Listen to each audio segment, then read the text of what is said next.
many years. You think, Cindy, you were around before I was around. And I used to do a lot of guiding. Now I do all the technology work and I know how to teach people how to guide, but with a new knee and another knee that's not so great and a shoulder that's not so great, I don't guide anymore because I still ski, but I don't ski as well as I should to be guiding. So I don't guide anymore, but I love Ski for Light. And I'm going to go to Chris and let her introduce herself. And then since she can't see who's on the screen, I'll call on people to introduce themselves. Okay, I'm Christine Smith, and I had originally gone to Regional Ski for Light in '94 before my daughter was born. And I just returned, was it year before last, right? I think. Um, and yeah, and I've skied some locally. And also back in the Midwest, that's where I learned how to ski. So, And you are totally blind, right, Christine? well, I can see some light and dark, and some colors. The snow contrast really helps. So sometimes I can follow somebody, skiing ahead of me. But Dave, you want to introduce yourself? Dave Huggins. We have two Daves here tonight. Dave Huggins. I have skied for a long time, more than 50 years, and I get out basically every day during the winter and to Tahoe Donner Cross Country and really enjoy it. It's turned into a passion for me. And I've been skiing with Ski for Light for 15 or 20 years, I think. But I've missed the last few years due to injuries, but hopefully all is good now. And I look forward to getting out there next week. Okay. And Kathy, tell us. You're mute. Kathy. Yeah. Yeah, I just had to figure out how to unmute myself. Hi, I'm Kathy Bianco. I am new to the group. Let's see. I taught cross country skiing for UCSF's outdoor program, so I've taught a progression there. My husband and I go up to Tahoe Donner quite frequently, and I also skate ski. And I tried to get into Ski for Light a couple years ago, but it ended up being kind of during COVID. So I ran into Edie at Royal Gorge and I'm like, what do you do? And she's told me, I'm like, oh my God. And I had her number in my cell phone. I'm like, I've been trying to get a hold of you. I've been trying to do this for years. And my son just graduated high school this June. So I'm kind of starting to go out and volunteer and do things that I've always wanted to do. So I appreciate you letting me come in and join the group. I'm excited. I read the book, got questions, but yeah, I'm really excited. And Bob and Dave, do you guys want to introduce yourself? These are two more of our new guides, but have been on hikes. One hike, yes. Hi, Dave. I am a Tahoe Donner resident, and we've gotten into primarily skate skiing over the last 4 seasons. And we do that somewhere between 1 and 3 or 4 times a week when we're not downhilling. We're both retired. Classic skiing is not necessarily our expertise, but I think we're both quite comfortable on skis in general. So I think we'll be able to manage and help out. We did both guide for one of the hikes this summer, which was a really interesting and fulfilling and great experience, I think, for both of us. And hopefully that gave us a little bit of a head start. We both also this season started volunteering for Achieve, which is teaching downhill skiing to people with various disabilities. And we've had some very interesting experiences with several different kinds of disability, including I was helping to guide a visually impaired young woman in downhill skiing a couple of weeks ago. So that was pretty cool too. And I'm Bob. Dave and I are married. Yeah, I think I'm looking forward to this kind of enhancing the work that we're doing with Achieve and vice versa. I've had a 4-year-old with cerebral palsy and a 50-year-old nonverbal on the spectrum. And so it's been a really amazing experience to do that. And I think this will kind of add to that. I would say that I haven't been classic skiing for 4 years because I'm really a hardcore skater. So I'll do the best I can with classic. And I even got in the tracks last week and closed my eyes to see what it would feel like if I was visually impaired in the tracks. And it was scary. Well, you'll get a chance on a week from Saturday. They're going to put blindfolds on you. You should know that. I should warn you. Rich. Hi, I'm Rich Holcomb. I started skiing back in, I want to say, 2000 at the International Utah course for the Olympics. The Olympics will be there in 2032. So I am a partially sighted skier. So I'm happy to be your guinea pig for the week, for the day. And we'll go from there. Yeah. Cindy. Yes, I'm Cindy. I joined Ski for Light, I think 2000.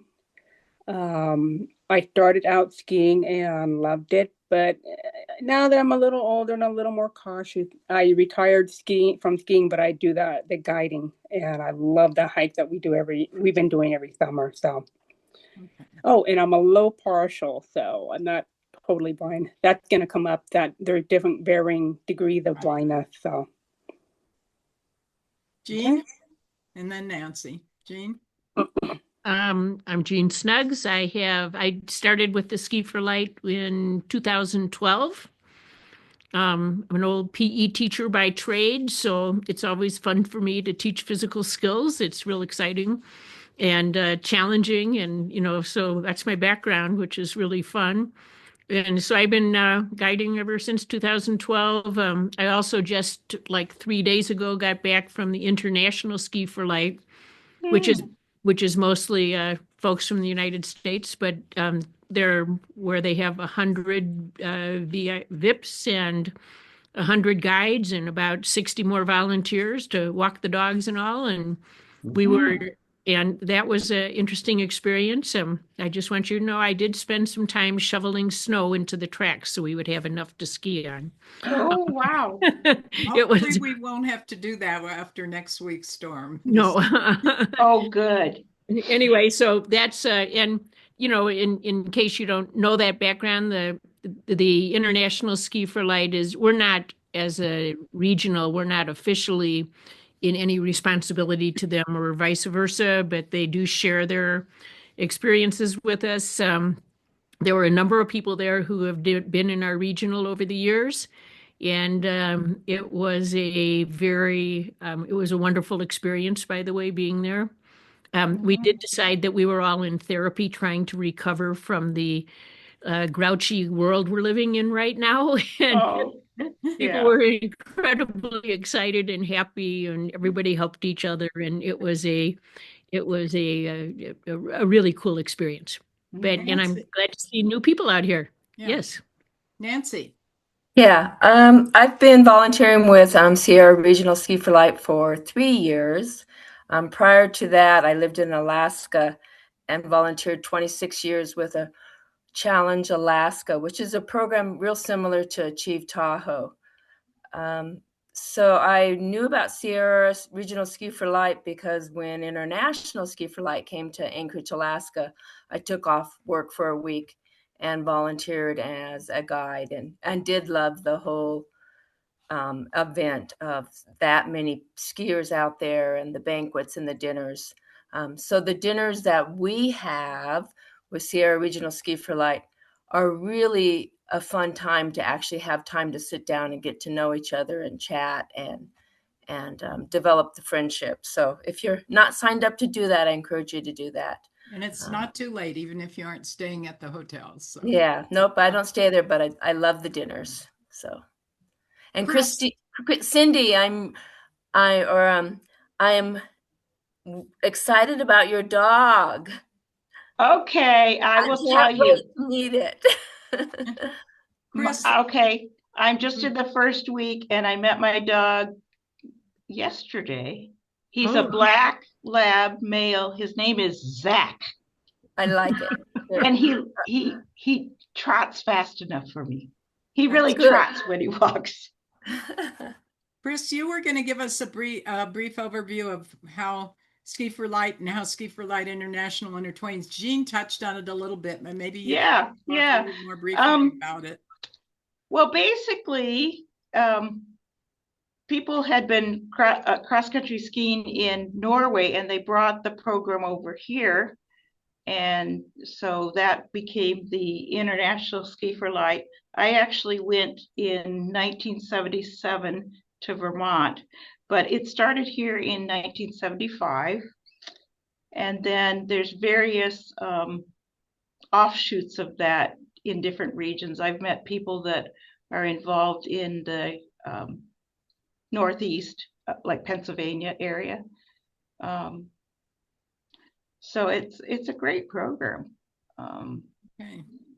Yeah. And tonight we're hoping that we'll give you a grounding in both guiding techniques and vocabulary, along with a taste of Ski for Light and what people do to make it what it is. So I'm going to start by showing you a short video that KCRA did quite a few years ago.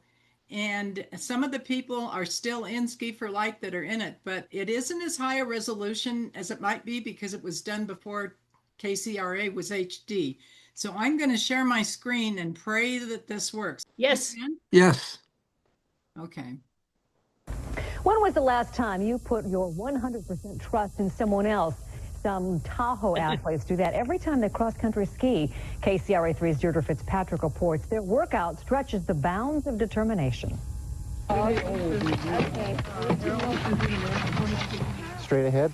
When Frank Welty skis, he never notices the scenery. He can't. But seeing may be the only thing this blind athlete can't do. There's a lot of pressures that keep blind people from getting out and doing physical things. A lot of voices telling you, don't do this, don't touch that, you can't do this. Straight. Now it's going to curve to the left.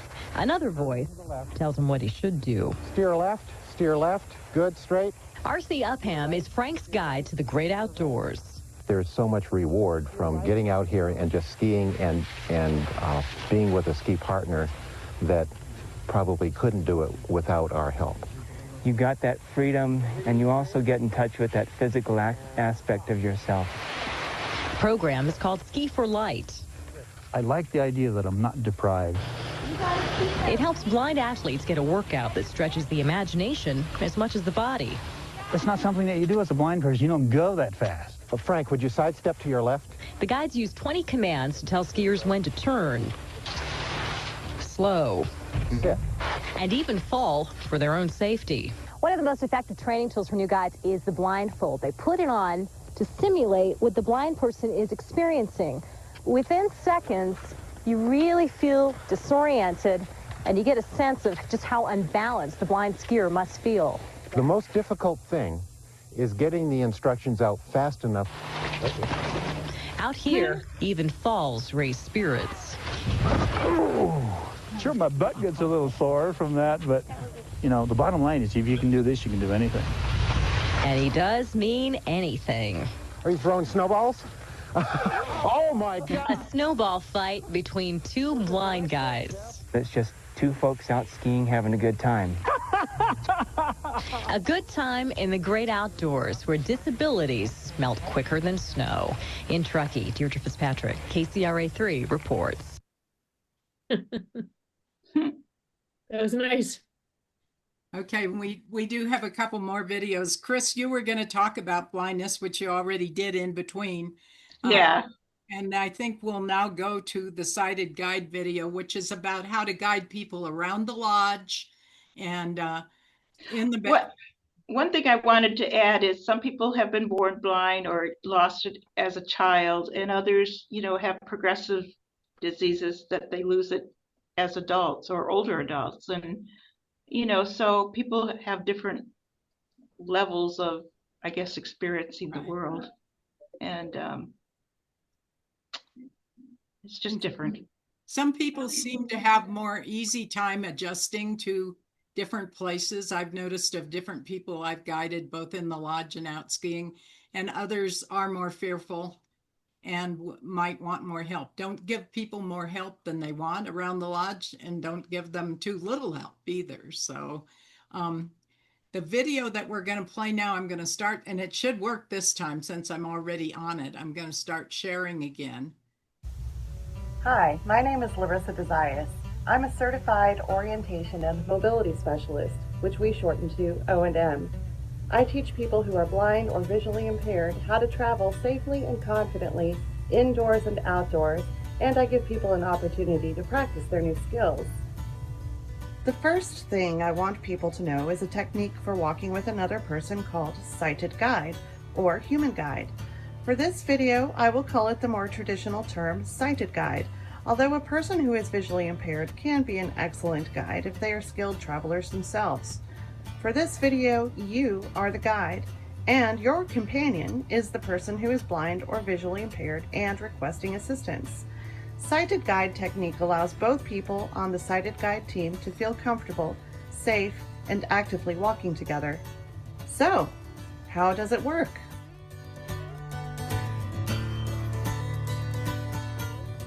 First, don't assume someone who is blind or visually impaired needs a guide. Ask, would you like me to guide you? If the answer is yes, touch the back of your companion's hand with the back of your hand and let them follow your arm up to the elbow. They should hold on to the back of your elbow with their hand in the shape of the letter C, like they would if holding a cup. If your companion needs more support, then it's okay for them to link arms with you.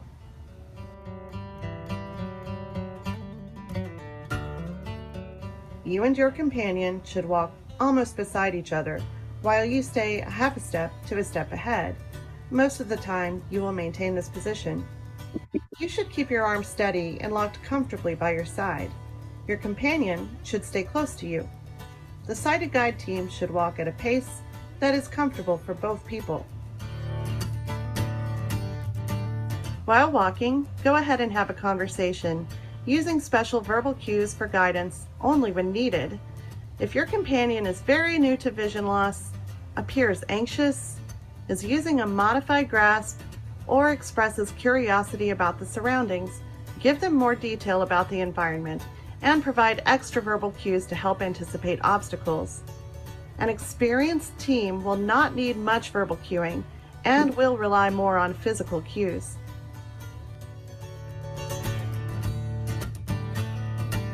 When you approach a narrow path, or need to walk through a crowd, or go through a door, bring your arm behind your back to cue your companion to line up single file. It's okay for your companion to let their hands slide down from the elbow to the wrist to allow more room for walking. At the end of the narrow space, bring your arm back to your side to resume walking in a basic sighted guide position. When you approach a seat from the front, approach the front edge of the seat squarely. Bring your companion's legs up to the seat of the chair until their legs touch it.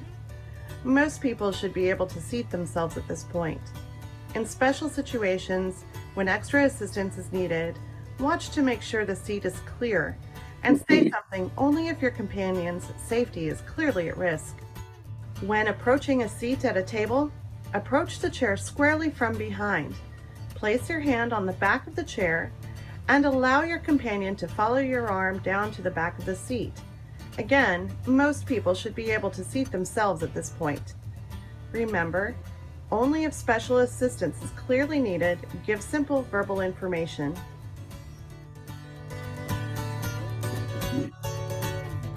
When you approach a curb, stop at the top or bottom as square to the curb as possible. Allow your companion to catch up to you. Take a clear, deliberate step and, this is important, keep your guiding arm locked by your side. This gives clear information to your companion about the height of the step. Stop for a moment to allow your companion to catch up with you, then keep walking in the usual sighted guide position. Stairs are similar to a curve. Stop at the top or bottom squarely. Allow your companion to catch up with you. Make sure your companion can grab the railing if one is available. As you go up or down the stairs, stay one step ahead of your companion. Again, except in special circumstances, keep your arm locked by your side. Stop at the end of the stairs and allow your companion to catch up. Then keep walking as usual. Describe the steps if they are unusual. It's okay to mention if there are a few or many steps. Do not count the number of steps, as this is distracting and not the safest practice.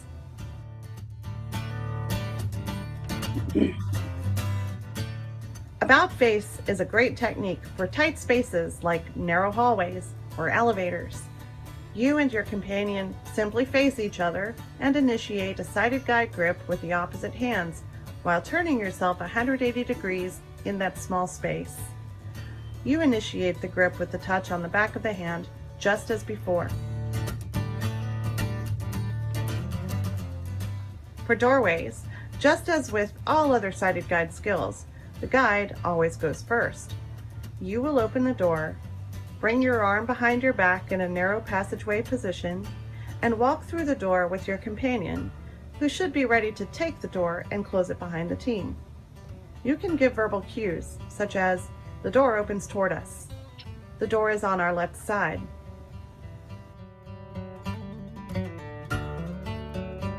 It's easier and safer to keep a car door closed when you approach it with your companion.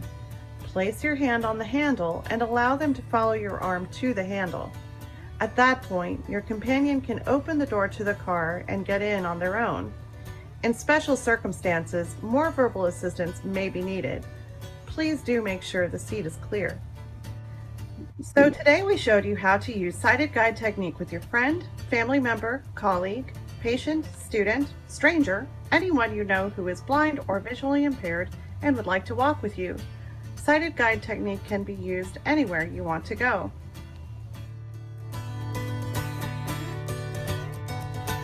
Here are the most important things to remember. The person you are guiding should hold on to the back of the elbow like they are holding a cup. You, the guide, always go first, through doorways, up and down stairs, etc. Never grab, push, pull, or otherwise physically manipulate the person you are guiding. Thank you for taking the time to learn sighted guide or human guide techniques today. Please share this information widely. And please refer anyone you know who has experienced vision loss to a local agency that has a certified orientation and mobility specialist on staff. Chris and Cindy, maybe you can share. I know that Rich, you do as much guiding for your wife who is totally blind, I think, because you're partial sighted, but maybe some of you guys can share your impressions of this and what you would and wouldn't do or like to receive, and especially Chris, since you're my co-leader tonight. I know you've listened to the video before. Yeah, I think it's a really well written video, and yeah, I use sighted guides sometimes, even though I'm a good cane traveler and a guide dog user now. If you would like, may I interject a couple of? Yeah. Okay. What we just saw was proper guiding techniques, yeah. But just keep in the back of your mind, there are exceptions, because I can think of two individuals. We had one gentleman in our group, he doesn't like to take an elbow. He'd rather put his arm on top of the guide's shoulder. Mm-hmm. And then I met another person who liked somebody to hold their arm. So again, there are exceptions, and for crying out loud, just ask. Don't feel like you're gonna invade their space. It's like, what do you need? What do I need to do or not do? Blah blah blah. Maybe they'll tell you. Maybe they won't. Or especially if they're new, they probably won't know how to explain it. So. And it doesn't have to be exactly like it is in that video. I notice I often tend, when I'm guiding people around the lodge, I'll say we're coming to a door that opens out or opens in or take a step up. There's other ways to it's one way, like you said, Cindy, and there's other ways. You're not going to get graded. Exactly. But the most important thing I would tell to a new guide or who's learning how to be a sighted guide, relax. We're not going to report you to the PC police. Don't, at least I won't. So not to worry. Just relax and ask, not to worry. Bob and Dave, you might have seen this one video we use with the summer guides too. You might have seen it once because we used it with all. We do have another one from Ski for Light International that we're going to show in a minute that shows actual techniques of skiing. And by the way, the book that you guys received, I sent you a PDF file of the guidebook, and both that and the video we're going to be showing of actual guiding techniques are Ski for Light International's, but we do have permission to use them. I do want you to know that we're not being naughty. So does anybody else have anything they want to add before we get into the actual guiding video? I have a question. What if the person has a dog, a guide dog, what changes in how you might approach them or do, lead them or help them, or is it the same? Or Chris, you've had a dog. Well, you would normally I would have the person walk ahead of me and have my dog follow them. I wouldn't use sighted guide necessarily, unless it was really a difficult situation. Then I would heel my dog and take the person's arm. So that's how I would do it. This Saturday, we don't have any dogs coming, but we will have 4 dogs on the 3-day event. So you could end up, but the dogs will not be at the lodge. You might be guiding them at the hotel. The dogs will be in doggy daycare at the hotel, so they will not be at the lodge. Now on our hikes, the dogs come along on the hikes, but it doesn't work very well on the ski. No. Exactly. Yeah. So I think I kind of messed the order up a little bit, but we'll go to the video on the actual guiding, and I will put this all up with some edited out on our YouTube channel. If you guys want to watch some of the videos again, they'll be embedded in this. So I'm going to share now again.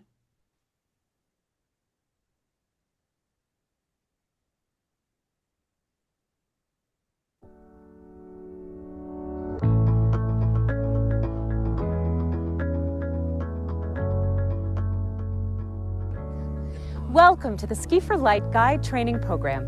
This video illustrates some essential skills and commands detailed in the SFL Guide Handbook. It's meant to be a companion piece, not a replacement, so yes, you still have to read the book. It's available as a PDF on our website, sfl.org, and in other formats by request. The handbook, this video, your on-snow training, all will prepare you for a safe and exciting week guiding a skier who is visually impaired. Now let's get started. The progression of instruction outlined in the handbook begins with an introduction to equipment, apparel, and snow. We then move on to stationary/stepping skills. The goal is for the skier to master each series to the left and right, with and without poles. Balance on one ski, sidestepping with skis perfectly parallel, side step lunge from narrow to wide stance, turn around tips, snowplow position, turn around tails, herringbone position.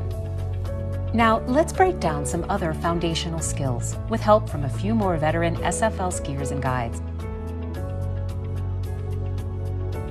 Emergency quick stop. The most important word in the SFL vocabulary is sit. This command is used when you and your skier encounter a situation that requires an immediate stop. Maybe another skier is down in the tracks, your skier is headed for danger, or you and your skier get separated. Sit is a command, not a suggestion. It should be issued with authority and promptly obeyed. The best time to practice the emergency quick stop is, of course, before an emergency takes place. Talk it over with your skier first thing and do a few dry runs. Diagonal stride. Diagonal stride is a complex athletic skill involving the whole body in coordination. Doing it well requires the skier to lean out over the skis, not bending at the waist, a common tendency, maintaining balance while shifting one's weight from leg to leg. It takes most skiers a lot of time and practice to get the glide, but once they do, they will enjoy skiing a great deal more. Many beginning skiers have a tendency to shuffle like this, basically walking on skis with poles used more for stability than propulsion. This is a perfectly fine way to get around the trail, but when your skier is ready to kick it up a notch, here are some suggestions. Ski without poles.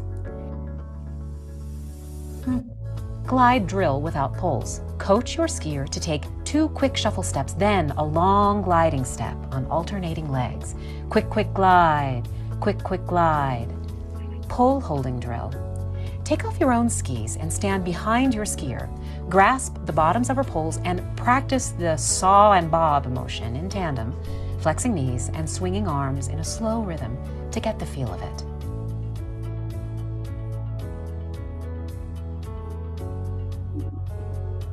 Downhill.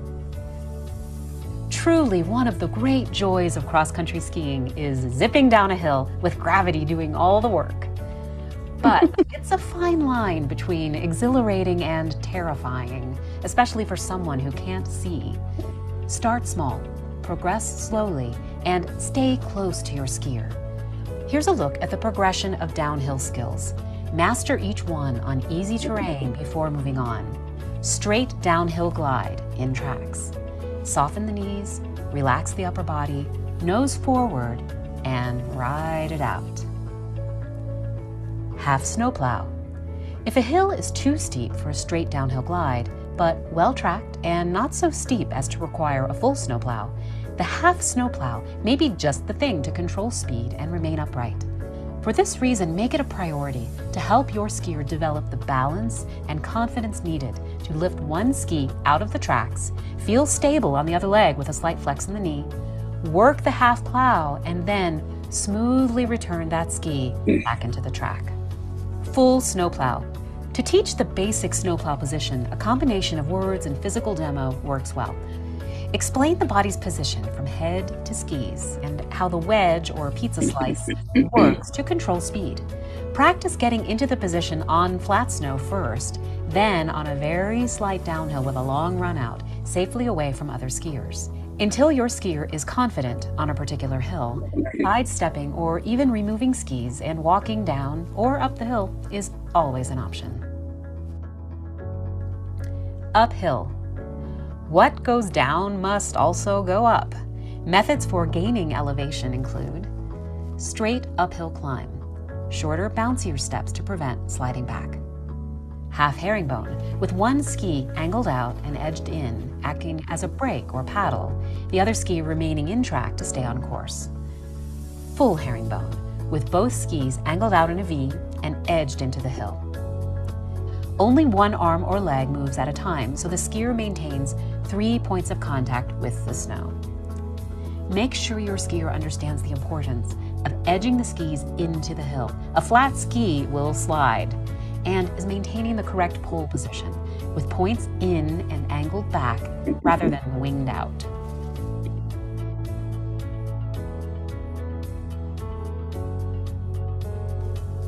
Double pole. The double pole technique can be an extremely efficient way to gain speed and rest the leg muscles. Level or slightly declining terrain is ideal. Notice the skier's flexed body position as the core muscles engage, and poles are used to propel the skier down the tracks. Refer to the handbook for more detailed instructions, and go for the burn. Lane changing and passing. When you and your skier want to pass another pair, the blind skier must move into the guide's tracks before making the pass. This involves many previously learned skills and generally requires a lot of practice. Notice how the skier angles across the snow, skiing into the guide's tracks slightly ahead of the guide. When the pass is safely accomplished and you're well ahead of the slower pair, the skier moves back into his own tracks. Remember, there are different rules of the road when passing a mobility impaired skier, also detailed in the handbook.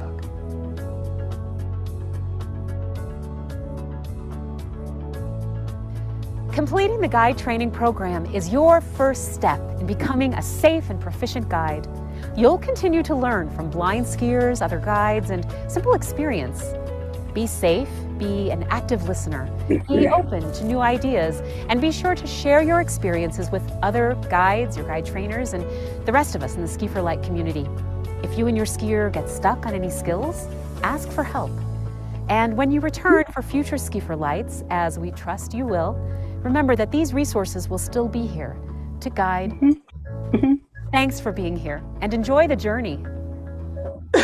Ski for Light. A lot of those things they showed, if you go out with an experienced skier right away, they may have their own technique and you're not going to have to do all this. But if you're out with a new skier, and not everybody is going to follow all those techniques, but it's good to know them all, especially if you're teaching somebody at the beginning. Chris, do you want to give some insight on that? You hadn't skied for a while and came back to Ski for Light, and you and Nancy skied together for 3 days last year. Yeah, well, I had skied some in between in the local mountains, but with Sierra Club. But I'm not great at going downhill. I've had a couple of ski accidents, downhill ski accidents, so I'm always a little fearful. But I got better, you know, when Nancy and I did it, and I realized I was bending forward too much. And it's real important to be able to soften your knees and have good balance. Yeah. Anybody else have any input to add into some of this? You don't have to remember all of these things that were in this video. I can tell you that. Edie? Yes. Rich here. In the video, they were on land, holding each other, physically contacting each other. Now you're on the ice, parallel to each other. You're not touching each other.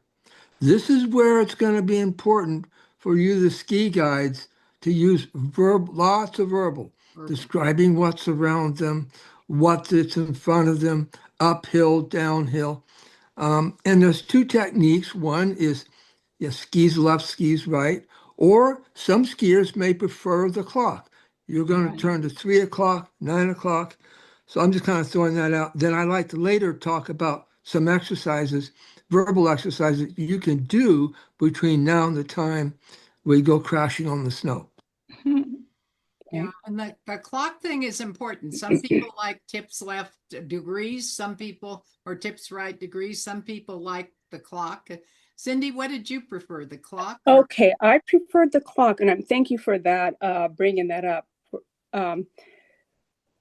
It was brought to my attention that we, visually impaired, tend to overcorrect.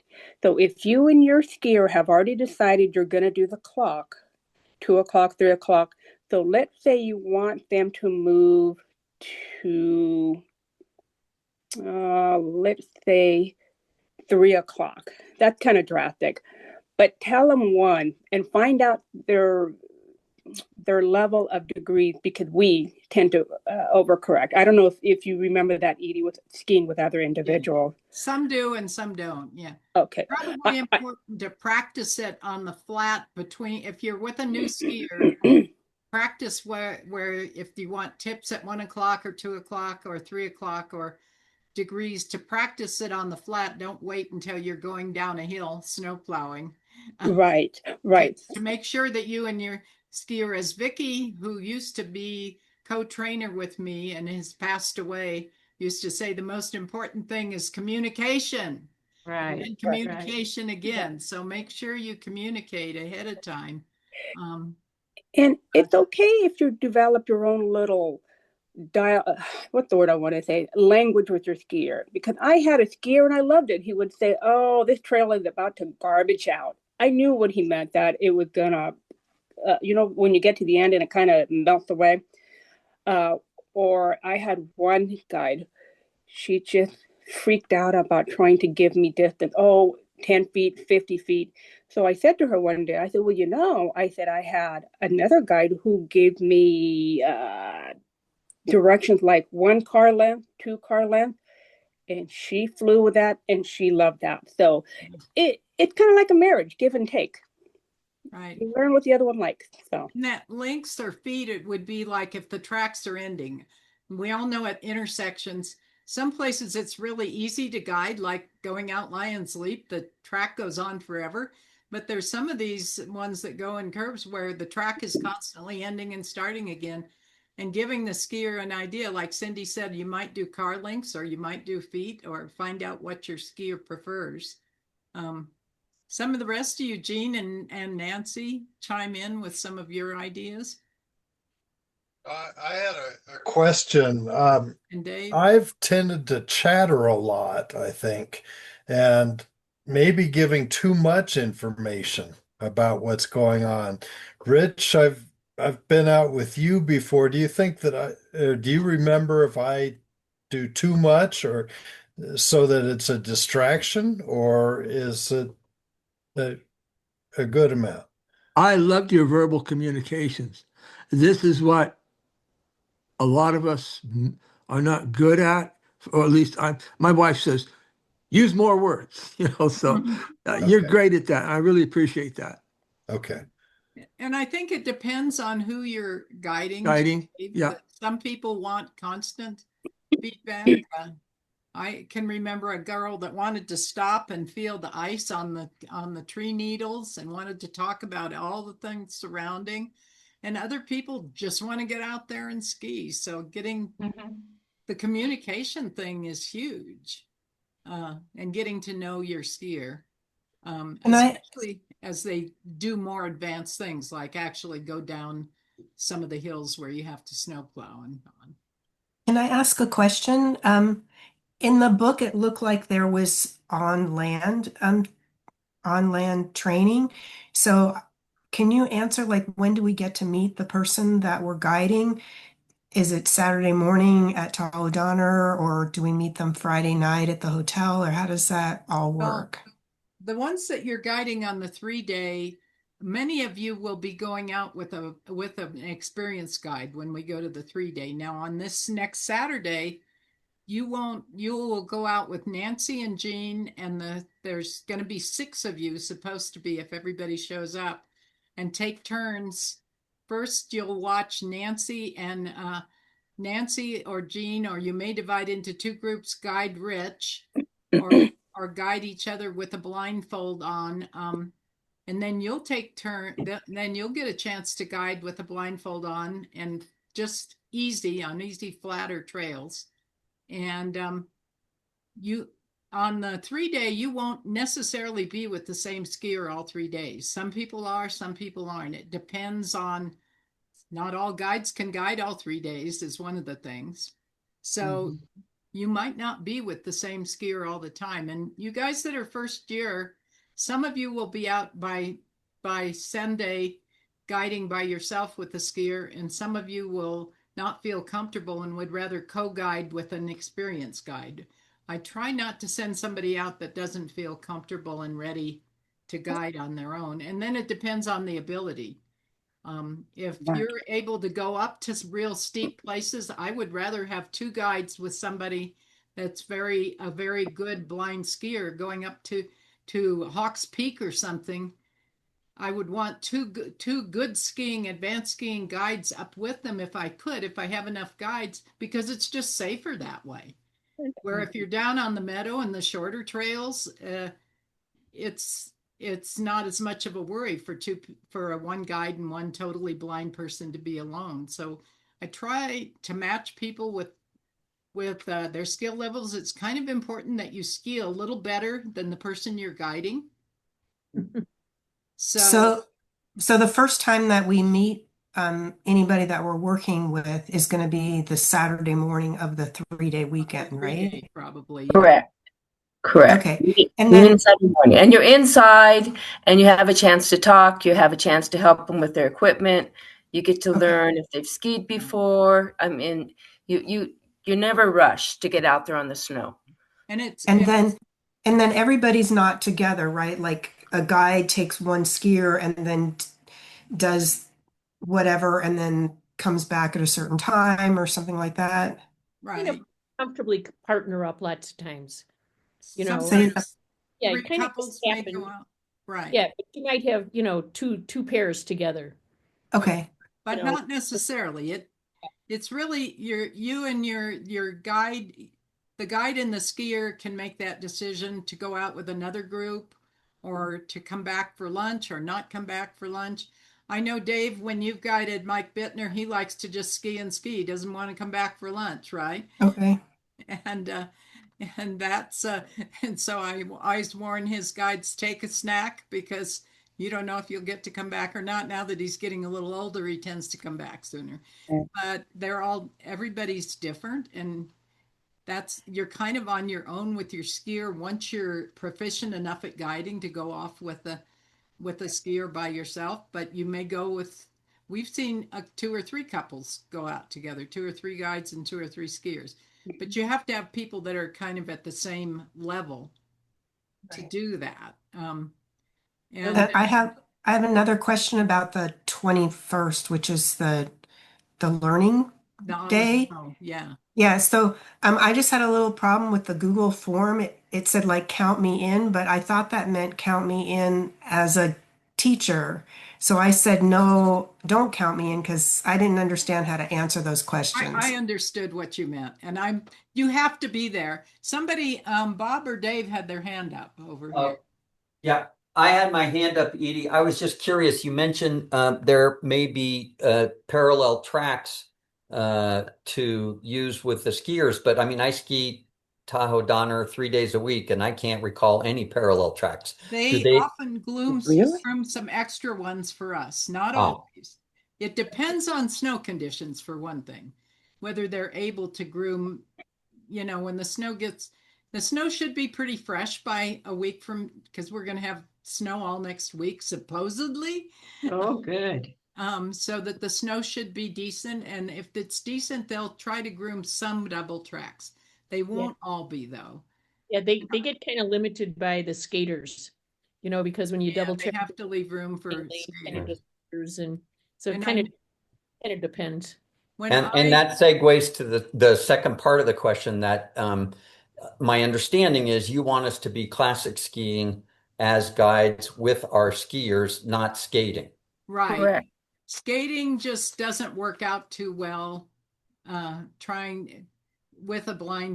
along with a blind skier. There was one year when we went up to Royal Gorge because there wasn't enough snow at Tahoe Donner, and one of our guides took a skier out, a very athletic guy, and skated in the meadow. But that's the only time that's happened. Usually it's always classic skiing, and but they do get out of the tracks.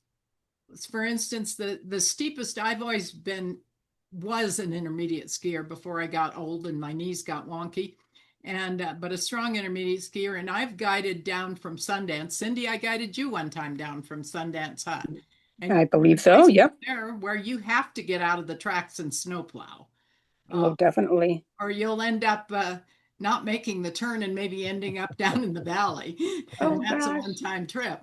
So there's times when you have to be able to get out of the tracks and snowplow, but you aren't going to be skating. You're going to be classic skiing. And Cindy, I know, like to do the half plow, where she had one foot in the track. Mm-hmm. It gives a feeling of security, doesn't it, Cindy? It does. It does. At least I know what direction the tracks are going. Yeah, definitely.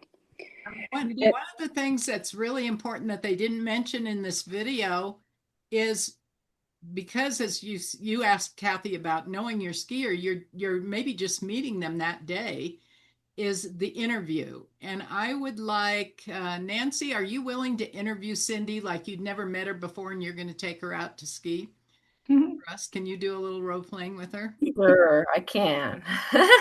Okay, so Nancy, you've just met Cindy, and I'm saying, yeah, so I might meet Cindy at the bus if I come early enough. Okay. I can help when the bus pulls in, and helps as soon as Cindy gets off the bus. I'll go up to her and say, "Hi, I'm Nancy. Are you Cindy?" And Cindy, oh, yes, indeed. Yep. And I'm your guide today. So you want me to help you come into the building? Do you need to get anything off the bus?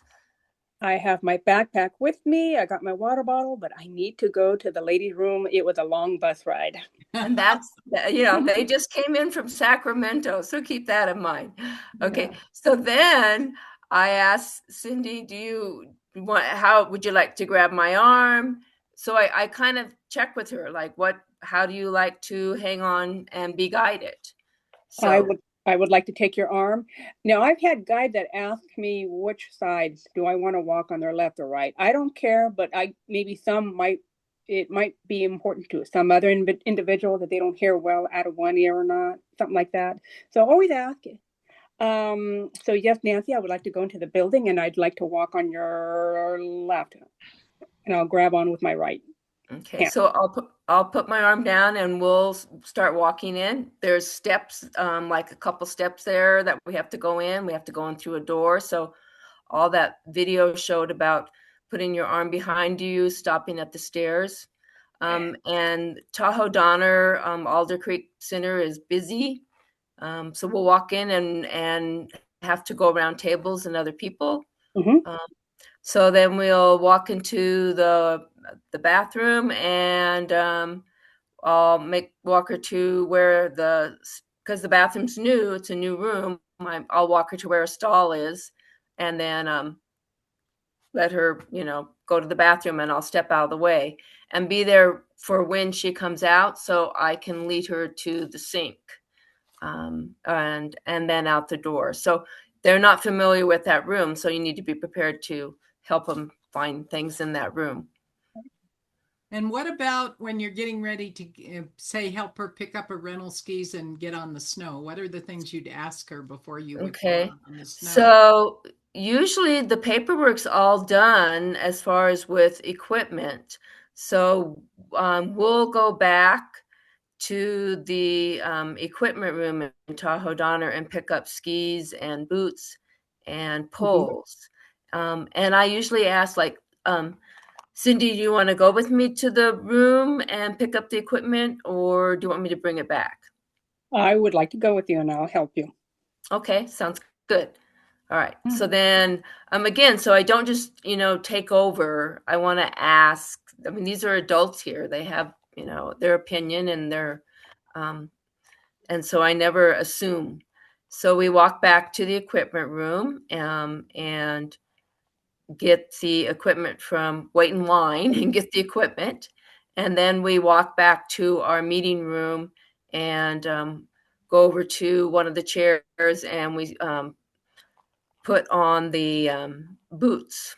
And again, I ask, do you need any help? Do you need any help, Cindy, putting on the boots? No, I think I'm okay. I know in the first few years it was hard, but I finally got it, lacing up the boots. So thank you for asking. Okay, sounds good. So Cindy you're not new at skiing at all. Sounds like you and I have not skied before, but I've seen you before. So give me an idea of like what's your skiing ability? I would say intermediate. I've been skiing for 10, 15, 20 years. Yay, you and I are going to have fun. Okay. And I'm going to stop you right there for a second because I've been skiing for 10, 15 years, yeah.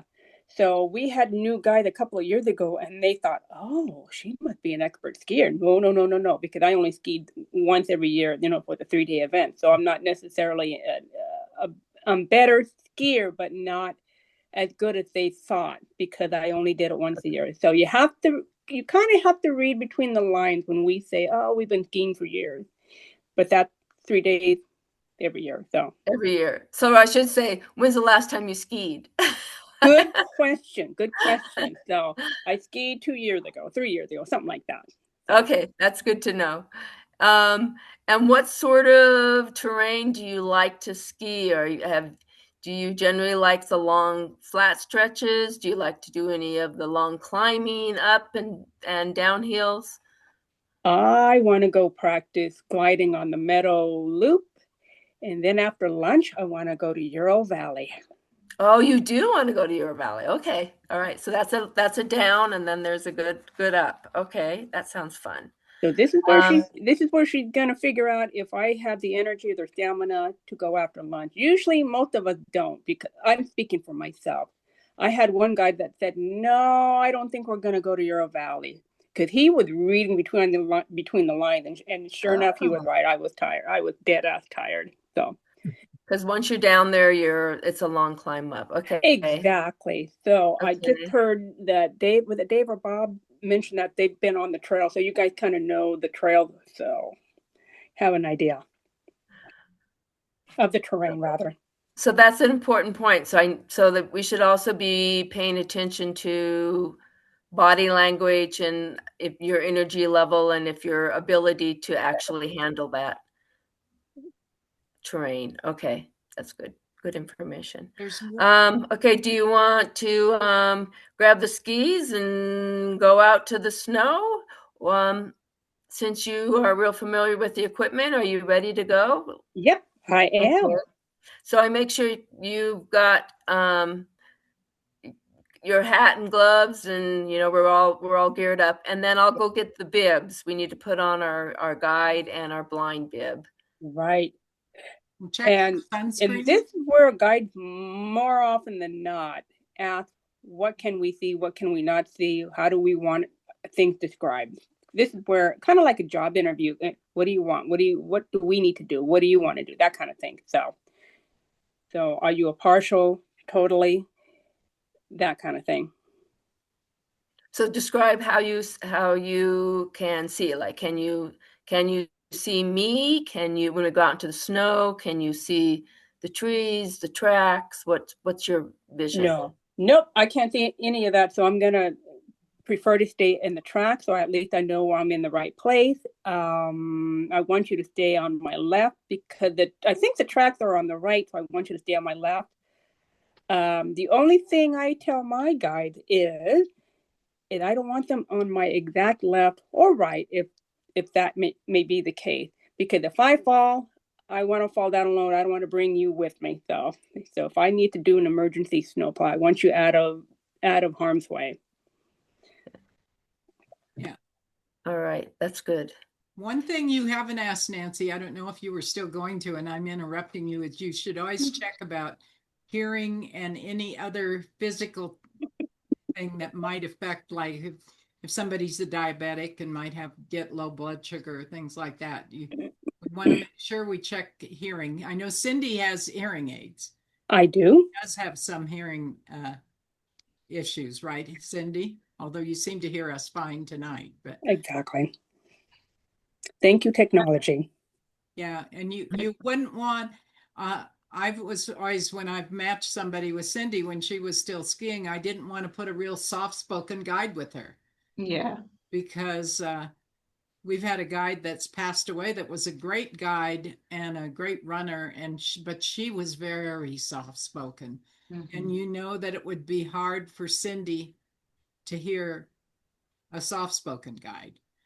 Mm-hmm. So that's partly my responsibility when I'm matching guides and skiers. But as a guide, make sure that you check the physical health, the hearing, and just how far their vision is. Like, Rich, can you see the tracks at all when you're out skiing? Good question. It depends upon the lighting condition. If the sun is directly overhead, shining into the track, and there's no shadow, I might be in trouble, if that makes any sense. A lot of times the sun will be setting off to the side and I'll see a shadow line, and that makes it easier for me to see the track. But you do see enough, you can see trees and yes. And that's a good question. Ask your skier, what do you see out there? And that will give you an idea of their visual ability. Yeah. And Cindy said she liked to start in the meadow, and it's often a good idea if you have somebody who's an intermediate blind skier is not probably quite as good a skier because they don't ski all the time as what you would call an intermediate, just Nordic skier. If they haven't been out for a year, take them around the meadow or something first. Let them get their ski legs on.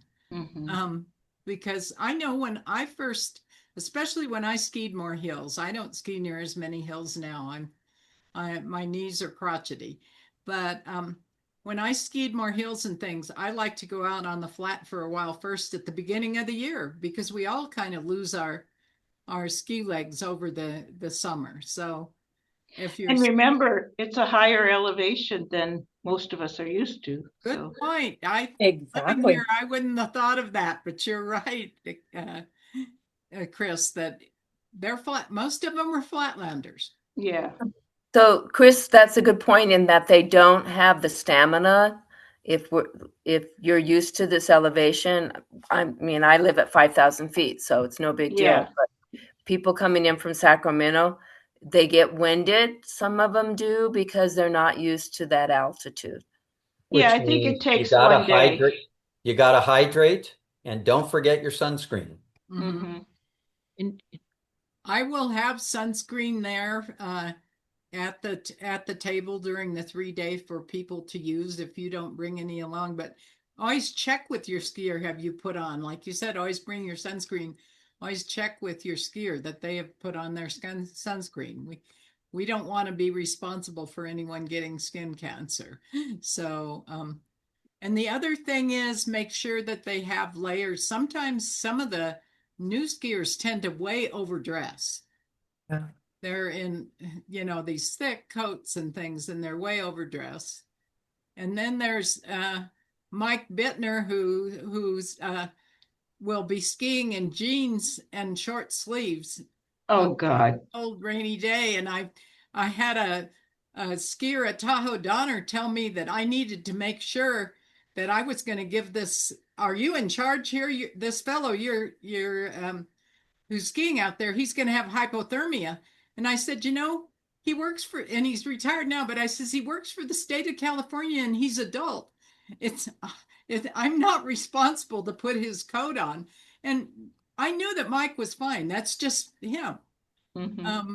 But make sure that your skier has the ability to take off if they have too many layers on, or you think, but kind of feel them out. Most people know their own, know what they want though. And we're dealing with all intelligent adults. We're not dealing with people with developmental delays or issues. So, Jean, you haven't said much tonight. I've just been keeping quiet, out of trouble. But I would like to add something, and that is, I think one of the best questions you need to ask of your skier is what they do physically on a normal basis, working out, or whether they've ever been involved in a sport or whatever it might be. I find the best description of teaching a physical skill to be open to creative redundancy, which means you have a lot of different ways of saying the same thing. And eventually you write words that make sense to the person, whatever their background is and their experiences. And so it's nice to know if they would, like I had a sprinter for a while who she'd sprinted for just a couple years in junior high, and it changed the whole vocabulary with what to talk to her about. And how to do things. And it makes a big difference when you can do that. That would be one thing. And my other thought was, this was a new thing they did at the Ski for Light this year. They had a couple times during the day when they had just a couple of the most experienced guides kind of hang out at a spot and kind of troubleshoot a little bit in terms of technique. And again, it's you sometimes just saying something a little different way, or having somebody else say, okay, this is straight diagonal stride. This is what you need to do. And just because it's a different presentation of it, sometimes that person catches on there. So, it's again, it's a magical thing when you can say something that makes sense, and it's not the same for every person that you talk to. But we might want to consider like 2 different time slots during the day when we say, okay, hey, if you're having some questions on technique or something, bring your skier over for 15 minutes or something like that, and kind of get them started again, so that we're not kind of just in a hole as the day goes on. And the last thing is, you would be surprised sometimes at what a person can do, what their backgrounds are, and what a big difference it makes. And I have to tell you the story because it's a great story. Last year, when I took my skier out, you know, we'd walked around in the room and moved his skis and done this and that, and we got out to the snow, and he goes, I said, okay, we're going to step up onto the snow. And he goes, oh, how deep is it? How deep is it? And I said, oh, it's like 6 or 8 feet. That's how much it snowed throughout the year. We're just going to walk up the stairs. No, I can't do that. I can't do that. I'm going to drown in it. I can't do that. Oh, and he was no. really upset about it. And then I found out as we got up there that he had never felt the snow. Oh, He no. didn't know what it was. He'd never, ever, ever been in the snow, which was not a question I asked him in advance. Like, have you ever been? Wouldn't think that. No, I didn't think of it. So we took the skis off, and I wanted him to be comfortable out there. And, you know, I taught him how to make a snowman and a snowball and this and that. And we fiddled around a little bit in the snow so he could get used to it. And, but then the next day, as we stepped out there, he said, where does this snow come from? Does it come? Oh, no. Does someone deliver it, or where? You know, and it was certainly something I had not thought about telling him. But I certainly had not asked him enough questions in terms of his experience to have any idea that he had never been in the snow. And I'm actually pretty sorry that it didn't snow when we were there, because I did say to him, you know what rain does, right? It comes from the sky, you know, and I wish he had felt the snow because it's so nice and soft when it lands on you generally. But it's you know, you need to tell them about yourself a little bit in addition to them telling themselves about themselves. That it establishes a lot more trust between the two of you, and you'll find some common bonds that allow you to really communicate a little bit better. But that's, you know, but we might want to consider just a couple time slots during the day when the guides could come to a central location. They don't have to, but if they have a few questions about something, that somebody else can kind of, you know, talk them through the technique, because obviously it's a lot more fun if their technique's relatively sound. Right. And that's one of the things, since I won't be guiding, but I'm an experienced guide, that I can help at some, because I'll be around the lodge most of the time. I plan to ski a little bit, but that's one of the things during the 3-day that we can work on.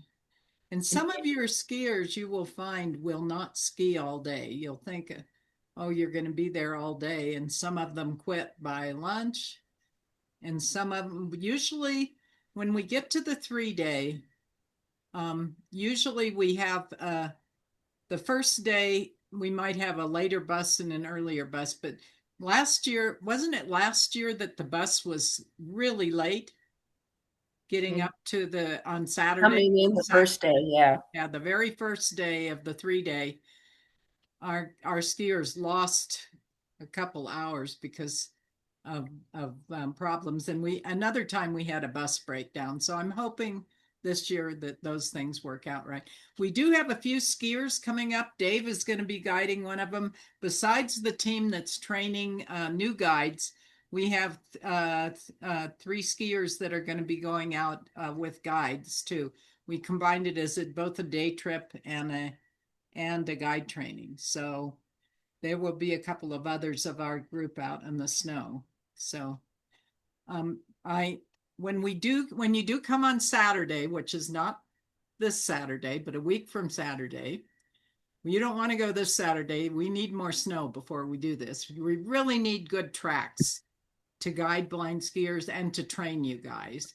So a week from Saturday, and hopefully the storm should be over with by then. The weather is showing on the 10-day, still showing some snow showers. I looked, and the big part is supposed to be Sunday, Monday. And then it kind of levels off, and then it kind of tapers down to almost nothing on Saturday. So I'm hoping there's nothing on Saturday, because the gal that's driving Rich up and 2 other VIP skiers, I don't want her to have to drive if there's a chain requirement. And hopefully it'll be over by then. But, you know, I mean, we lost 2 3-day trips to blizzards in the last 3 years. Yeah. The only blizzard of the year before last and the year before that, occurred when our 3-day weekend was set.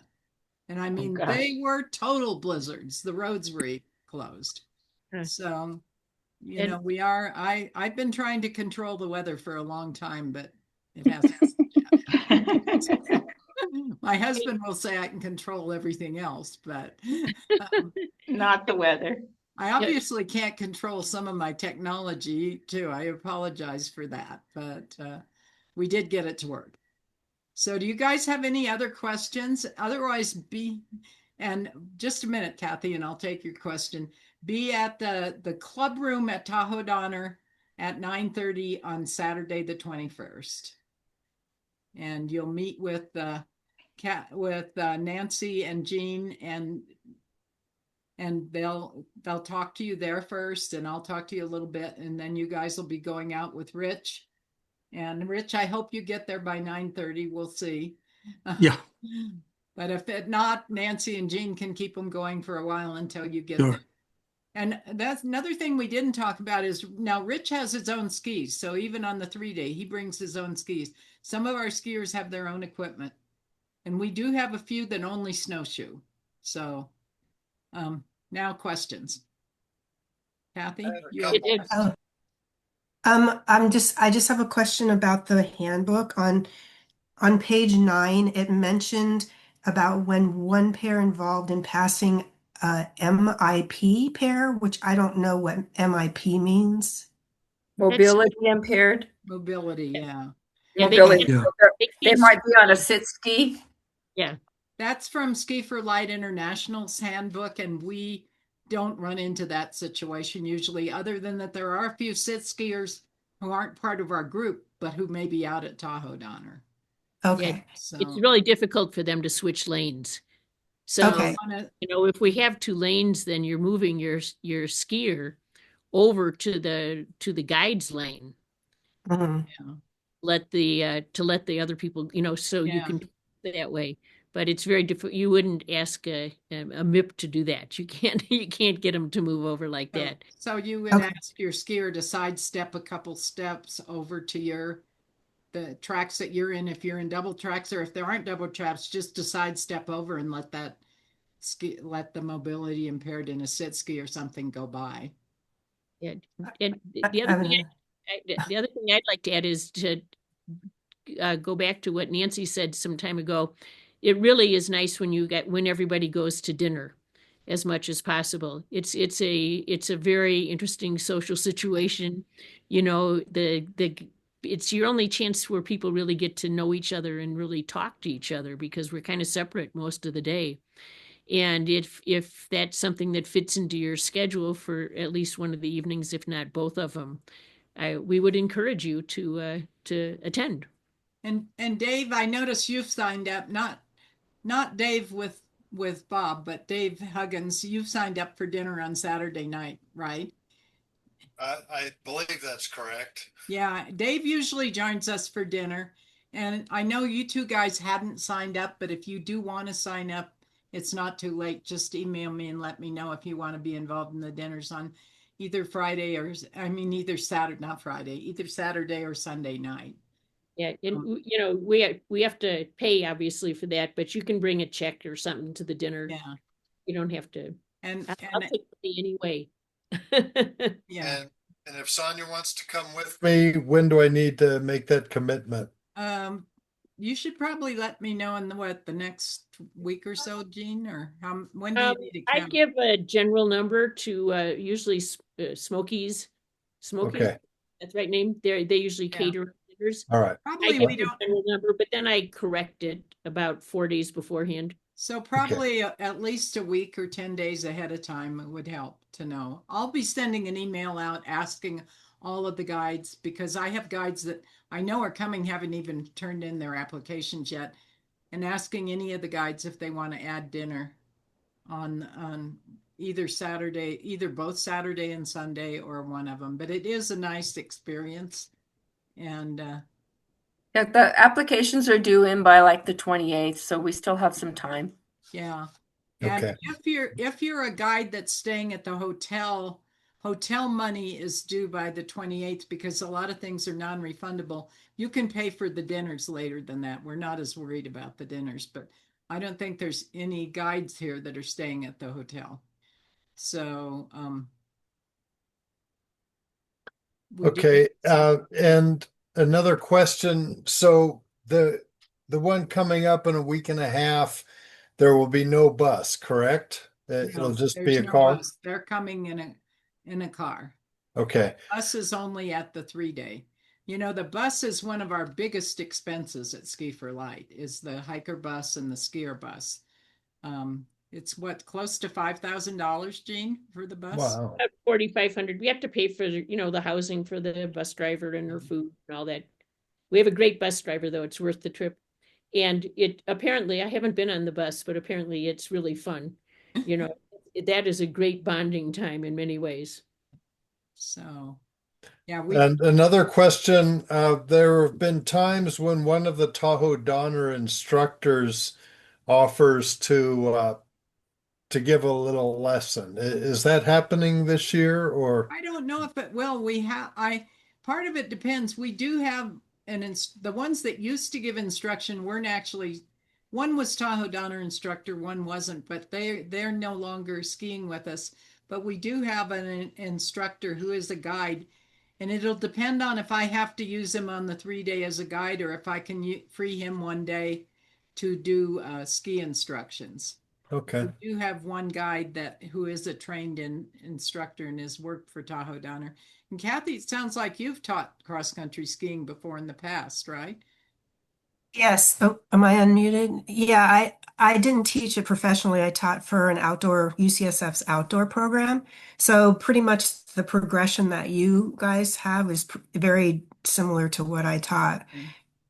I do have a question about the dinner. I didn't sign up for the dinner because I have like a lot of dietary restrictions. So I didn't know who I could talk to about like what the dinner is. I mean, I'd like to come even if I couldn't eat, but I don't know if that's appropriate.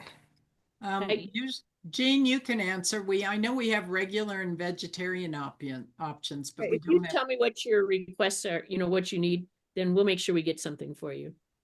Okay, so I should probably just try to contact you separately and not waste everybody's time with my medical issues. I can put you in touch That'll with work. Jean, yeah. That'll work. Surprisingly, somebody for else that. probably wants something Are similar. you going to be staying at the hotel, Kathy, or are you staying up at your sister's? I got my sisters for the 3-day weekend, and I'm on somebody's couch for next week. So Okay.